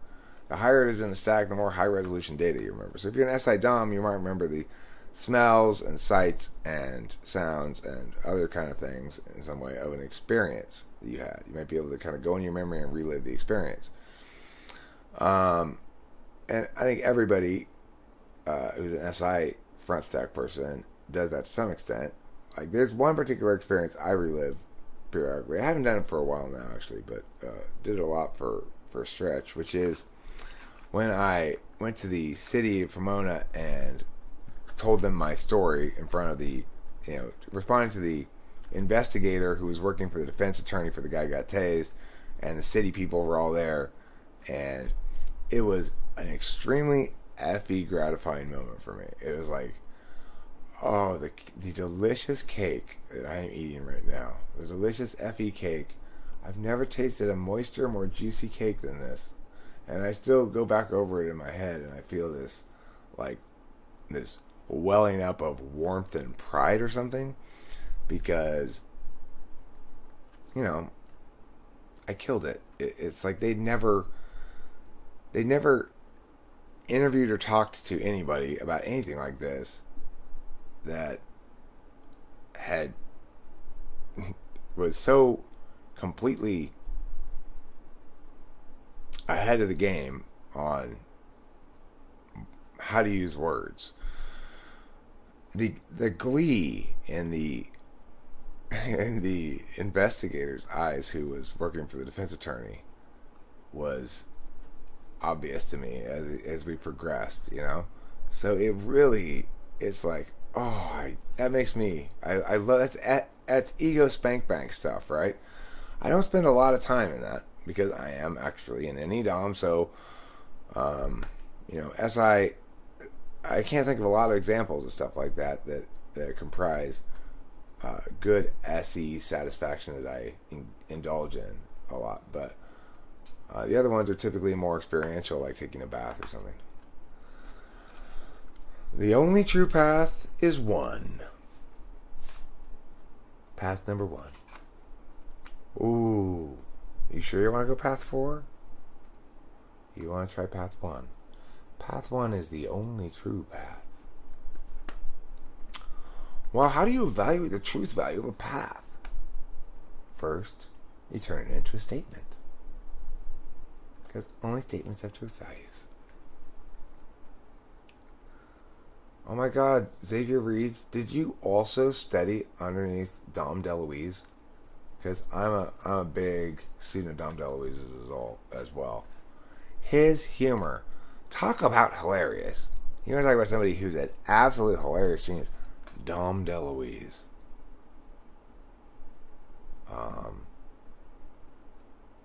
It's like, ha ha ha ha ha. Dom DeLuise? Of course I'd like him to star in my movie. Is he still alive? Whatever happened to Dom DeLuise? I'm going to have to look it up. Hey, don't talk about Dom DeLuise like that, Yitzrael. He is not Lucifer. Dom DeLuise. How do you spell it? Yeah. Dom DeLuise. There it is. He's dead. He died in 2009.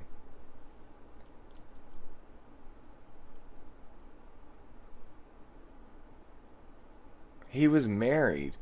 He wasn't gay? Dom DeLuise had to be gay. They had 3 sons. Huh. He married in 1965, never divorced. had 3 sons. He died at 75 of kidney failure.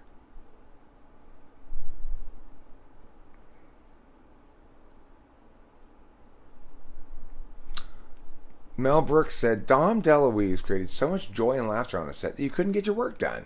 So every time I made a movie with Dom, I'd plan another 2 days on the schedule just for laughter. That is so sweet.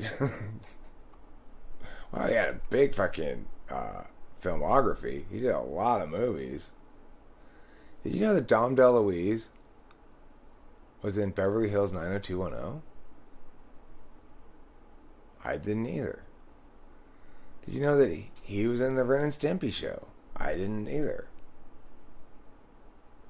Did you know that Dom DeLuise was in 21 Jump Street? I didn't either.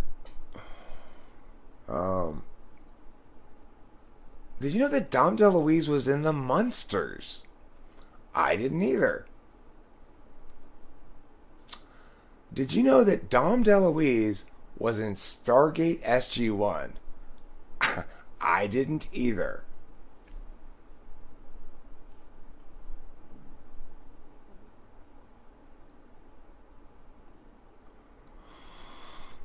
What else has Dom DeLuise done? Well, let's see. Let's go to the movies section now. Did you know that Dom DeLuise was in Smokey and the Bandit 2? He was in History of the World Part 1. He was in The Cannonball Run. He was in Best Little Whorehouse in Texas. He was in Cannonball Run 2. He was in Johnny Dangerously, which is a movie that I remember, but I don't remember anything about it. I remember it existing, you know. He was in Spaceballs, All Dogs Go to Heaven. He was in An American Tail, Fievel Goes West. That's voice acting.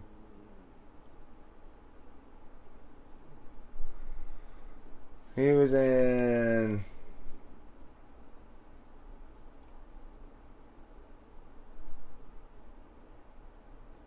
Looks like mostly he did voice stuff towards the end. Cartoons. Did a lot of cartoons. Well, anyway, he's dead. So stop trying to recommend Dom DeLuise as the leading man for my movie. I'm sick of it.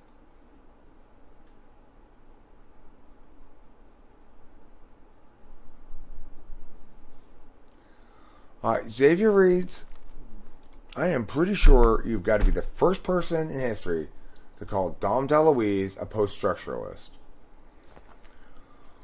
I mean, I'd just call him a straight-up modernist. With that hilarious humor of his. I mean, everyone knows the modernists are the most hilarious of all the philosophers.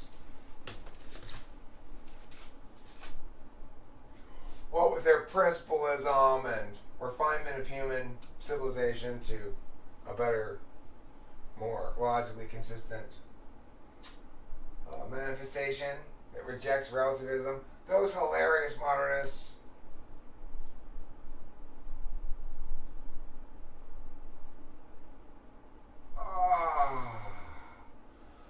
Oh, sweet urination. Stream from my penis into this sink. Stream like the wind.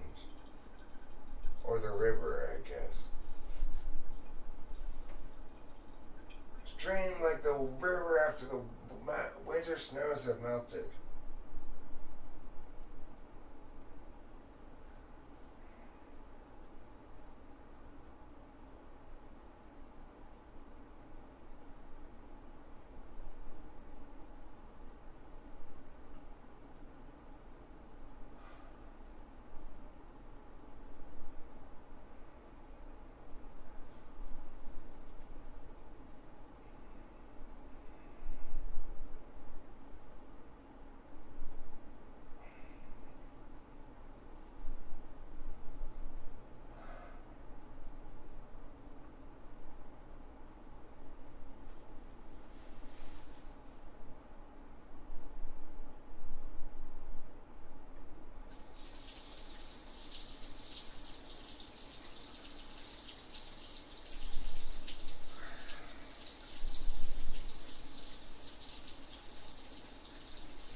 I'm back.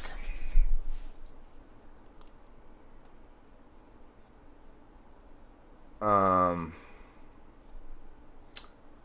want to point out something that strongly suggests that maybe people are born with their type. It just occurred to me, although I may have thought of it before, I'm not sure. So Delilah, when she was born, yeah, I'll type lawnmower. I'll type lawnmower for free. That's fine if he wants me to. When Delilah was born, they wouldn't let her leave the hospital with us because she hadn't peed. Like, she didn't pee. And I kept wanting to, like, take her home the day after she was born. You know, the biological mother is awake and I'm raring to go, but we can't go because Delilah hadn't peed yet. So eventually, the more experienced nurse came on shift, and she held Delilah under some running warm water, and that prompted her to pee, and she peed right then. So I was standing over there peeing, and I was thinking about what quality in a person causes them to sort of, as a newborn baby, have built into them this quality of association between external water and releasing liquid from your own body. Like, where's the link there exactly, you know? But when I was thinking about that, I realized, regardless of that question, what's that indicative is that Delilah was born at least an SE dom with ignoring SI. She ignored her SI. Her SI was saying, I have to pee. And she ignored it. And finally, a nurse came and put the warm water on her, and then she peed. So, now, Delilah's an ESTP. I know that now. I didn't, obviously, when she was born. And we can't conclude anything about TI or FI from that, but it does seem to me that that's consistent, at least, with the idea that you're born with your dominant function. What are you two talking about? Yeah, it's Kyra. It does seem like a strange NI conversation. It seems kind of like a little bit of fourth slot NI, maybe. Maybe a combined 8 slot NI with the two of them. I'm not sure. It's fine. I'm not busting your chops. I'm just, I just like, who are these people? Jarisha? Yoda was wrong? What was Yoda wrong about? I mean, I agree possibly that Yoda was wrong, but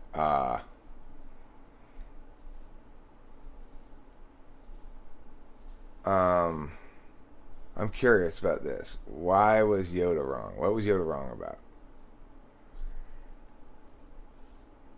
I will not take it. Oh, no, no, no.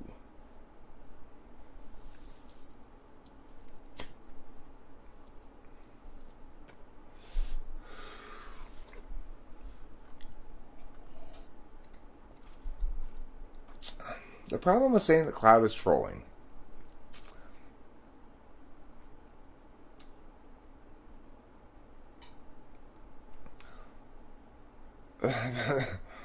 the problem with statement the cloud is trolling is you need to provide an example that runs afoul of this behavior and contradicts it, that suggests there's a non-trolling state. So I don't think you can accuse him of trolling because I think it's just him being provocative, you know.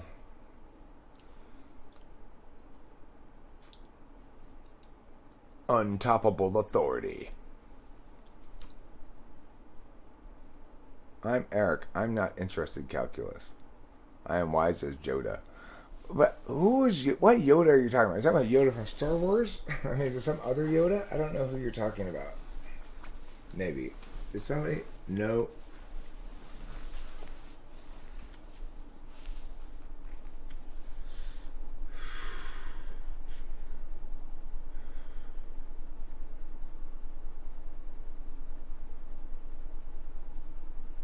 Catholicism and Orthodoxy. Why does self call no other man father? Doesn't the Bible say to respect your mother and father? And they're referring to your biological father?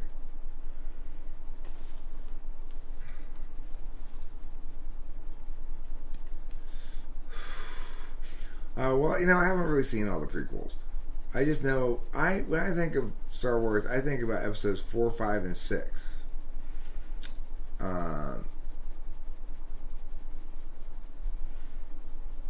So in 4, 5, and 6, I would say that Yoda made a mistake in telling Luke to not go rescue his friends. And in fact, Luke was proved right because in the next movie, he's a full Jedi and he didn't need to stay there. He came back and successfully finished it, obviously. So we can conclude that Yoda's ISTP single path bullshit was really not necessary.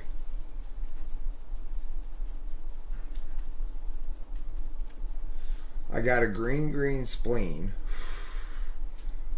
and a red head. You're a planetary atom. That means, the only one on the whole planet. Get ready for one of your ribs to get taken. That's what happens when your atom costs you a rib to get a chick. Alright, she better be smoking hot, God, if you're going to take one of my ribs. Because I use those to, keep my skin off of my organs. Svetoslav Ivanov? Who's Svetoslav Ivanov? I guess I'll Google it. Guy, my spleen doesn't talk to me, but my spleen does talk to your spleen. So, no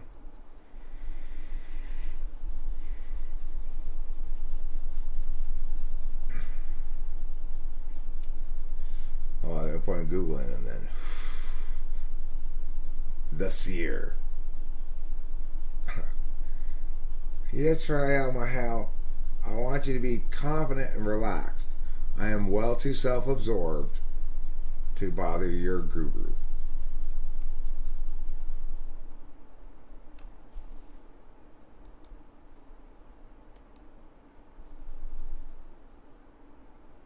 A Bulgarian journalist?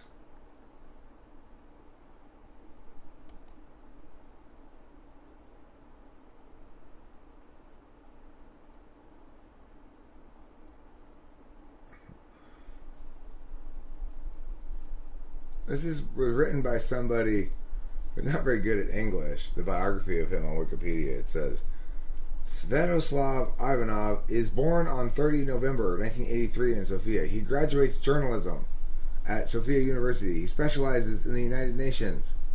His career as a journalist starts with the Bulgarian Derek Radio, where he is reporter and a presenter. It's all in present tense, oddly. I don't know why. He was detained at the Bir Sheva detention center. He was contacted by Bulgarian diplomats in Tel Aviv. He was deported and returned to Sofia. Why was he detained there?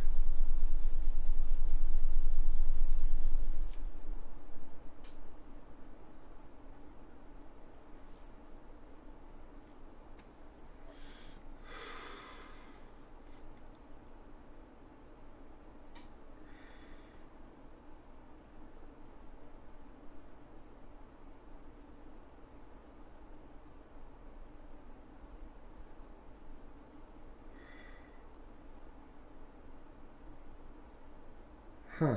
What price was paid by the Turkish ship? I'm curious now.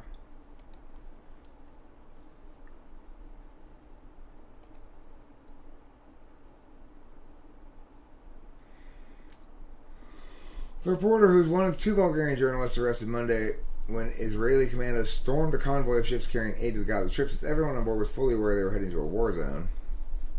They all knew Israel was prepared to use any means to stop them. The reporter stressed that there have been provocations toward the Israelis, pointing out the culprit of the attack, the Turkish ship Mavi Marmara, which was said of the commander's attack.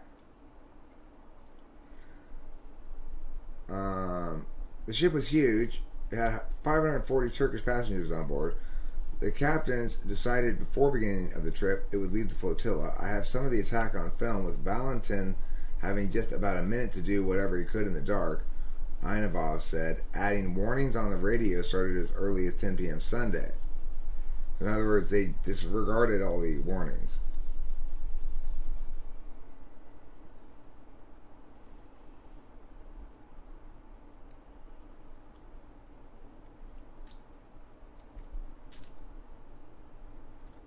We were all gathered inside the captain's cabin. I cannot say that this was an organized provocation, but the conditions for all this to occur were right there. It was like, let's try to pass the blockade, and if we don't succeed, let's at least make headlines. But no one expected the toll that ended up being paid by the Turkish ship. The operator added, I don't know who the operator here is. I guess the radio operator. The captain told them the ship must stop before entering Gaza territorial waters and promised since day one to not risk their lives. The two reiterated what they told reporters upon landing in Sofia Wednesday evening, being in an information blackout without clean, cold drinking water, forced to drink hot water, without access to their luggage, clean clothes, toiletries, and medication. In addition to their private belongings, the camera had been confiscated, and said all the cameras were taken away, and the world's only seeing the Israeli point of view.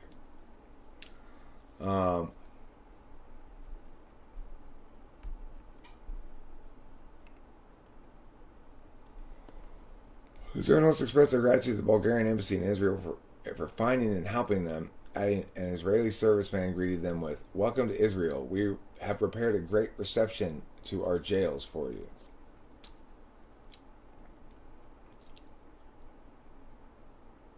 Well, that's interesting.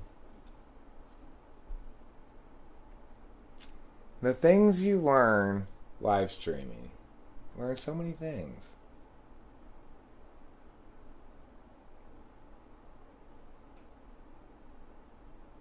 Oh, you're not talking about that guy I'm talking about?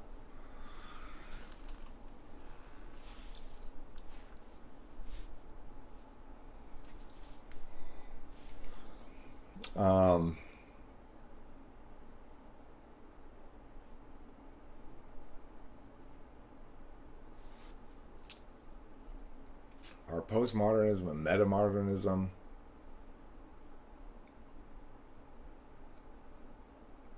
Yeah, explain the difference. I'm curious.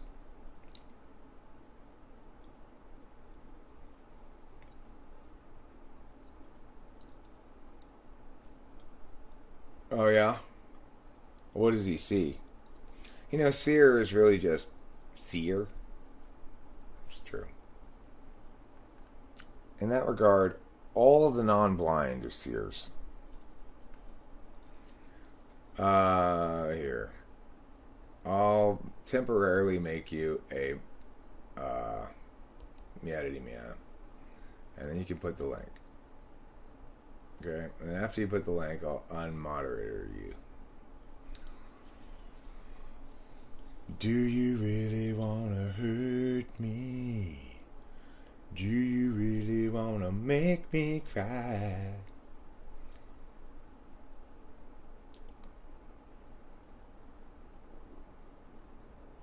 That's the seer, huh? He looks like he has beta quadra eyes. So, they're the type. Beta quadra types are the types that are likely to be called that.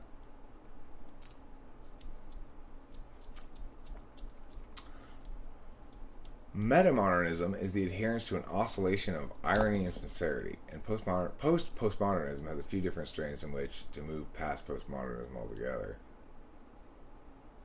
I mean, here's the thing. Moving past postmodernism without reconciling modernism seems impossible.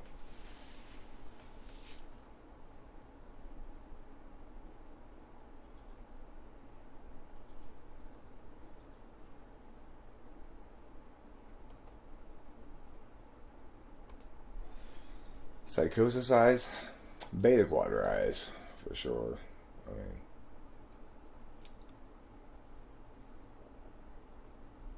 even France Cloud? You hear that, guys? There's no reason to buy a plane ticket. Just take some acid and you can access the whole universe.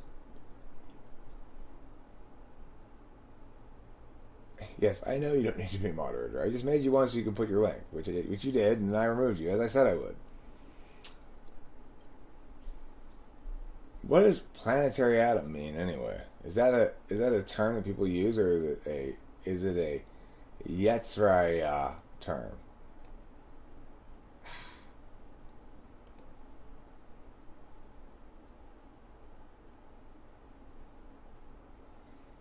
Performatism isn't postmodernism. In other words, you can't go beyond postmodernism's negation of modernism without just, being more postmodernism. There's nothing postmodernism about it. It's still just a repudiation of modernism. Performancism. I know very well about performantism. If you're talking about what I think you are, it's the thing that's used by debate teams when they run what's called a performance K, which is such a garbage argument. But I could be you. Okay, that might be you're probably talking about something different then. I'm not. The thing is, we use that term sometimes as a term that means the need to disseminate information through multiple channels. Like, basically, you should vote for me because I didn't just do logical arguments. I gave you a little song and dance and a poem about it, and painted a painting about it or something, and that means you have a more totalizing involvement with the material. That's what performance Ks are in debate. So I guess you're talking about something totally different, probably. I'll have to look it up.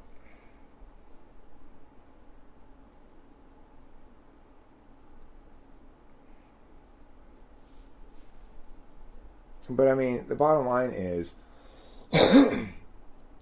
in some way or another, the issue, anything that has the word modernism in it, is dealing with the fundamental question, whether it's postmodernism, postmodernism, or whatever other kind of shit you're dealing with. You're dealing with the fundamental question of principles.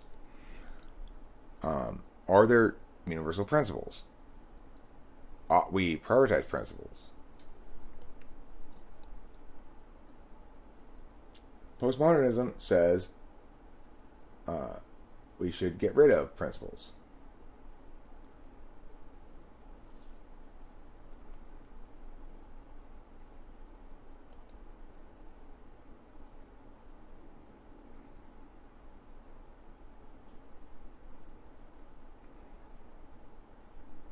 Performatism is an epochal concept of postmodernism. I proposed it in 2000. It's an across-the-board cultural reaction to postmodernism that began sometime in the mid-90s. It may best be described as, what does epochal mean?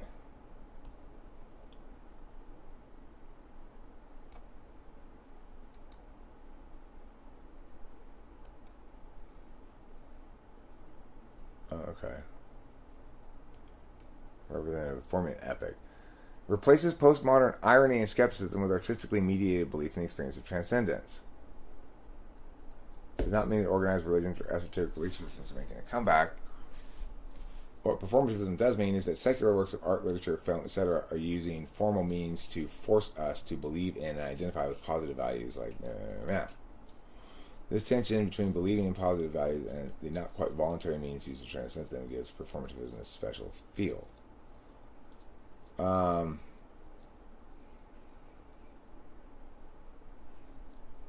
So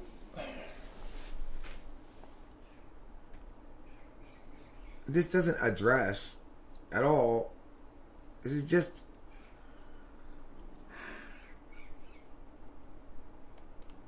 it's just another postmodernist strategy of discounting the universality of the specific meanings expressed in universal axioms.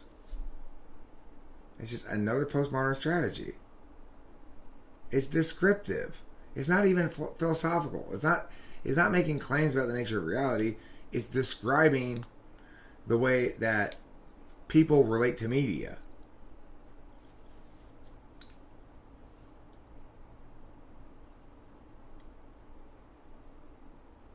And it might be right in that description. I'm not saying it's wrong in that description.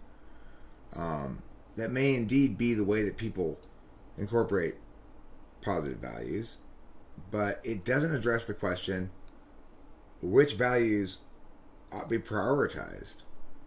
It doesn't address the question of, in fact, it takes as baseline assumption that it's not the case that any of these particular expressions of value that people make are determinate, that they're all examples of expression rather than rules or standards that we can compare reality against. So it's just another fucking postmodernist deviation from the fundamental question, ought we uphold principle?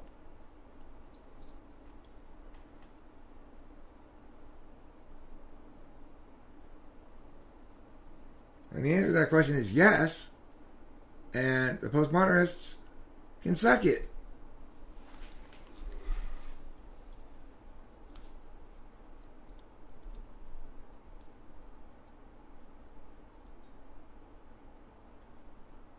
Every new beginning comes from some other beginning's end. Closing time semisonic. A better way to put it would be, every new beginning comes from the choice to frame something as a beginning and map it as such.